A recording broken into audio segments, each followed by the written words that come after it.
Let's give you the news.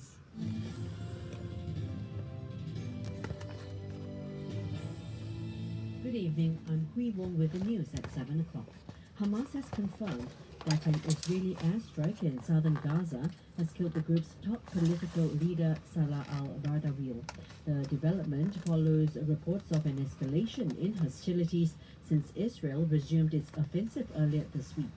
Hamas has condemned Israel, saying the senior Hamas leader was killed along with his wife in a quote assassination operation on a tent in a refugee camp in Han Yunis. As one of around 10 Hamas officials reportedly killed since Tuesday's attacks, which left more than 400 people dead. Prime Minister Netanyahu has said the aim of the new campaign is to force Hamas to give up the remaining hostages.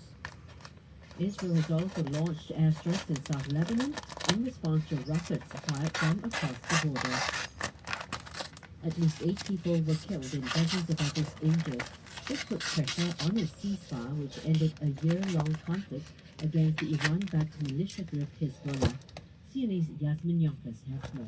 Israel said that some 6 rockets were fired at the northern Israeli border community Metula. 3 of them crossed into Israel and were shot down.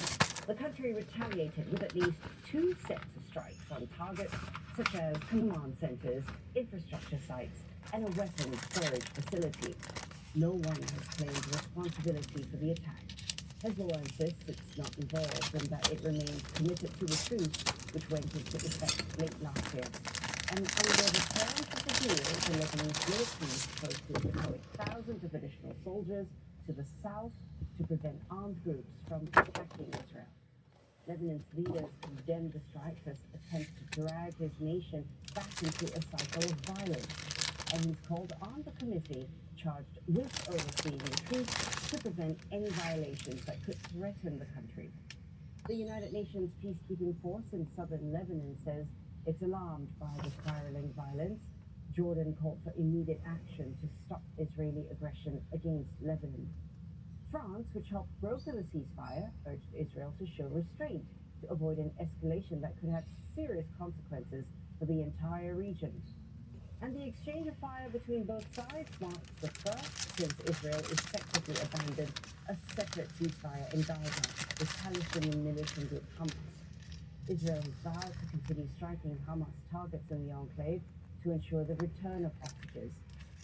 A Turkish court has formally placed Istanbul's mayor Ekrem İmamoğlu under arrest on corruption charges pending trial. He was detained just days before he was set to be named his party's official presidential candidate.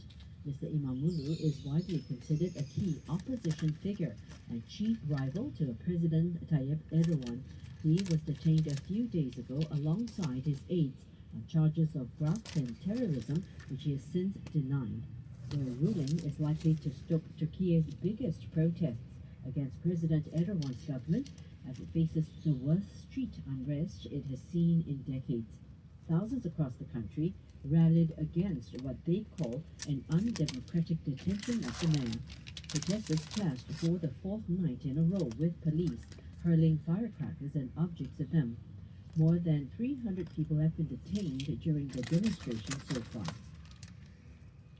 Ukrainian President Volodymyr Zelensky says he's prepared for talks with the U.S.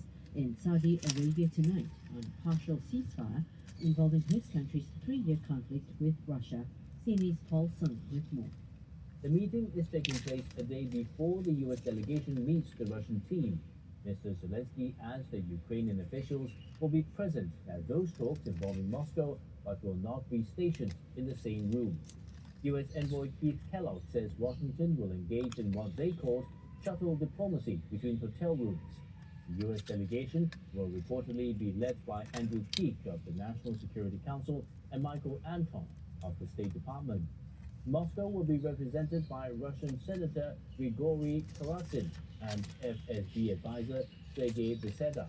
They say that they hope to, quote, achieve some progress. Kyiv is set to send its defense minister, Rustam Umerov. These indirect talks aim to fine-tune details of the cessation of strikes on Ukrainian energy infrastructure and on naval assets in the Black Sea. They come as Russia rejected a joint U.S.-Ukraine proposal of a broader, unconditional 30-day ceasefire. Both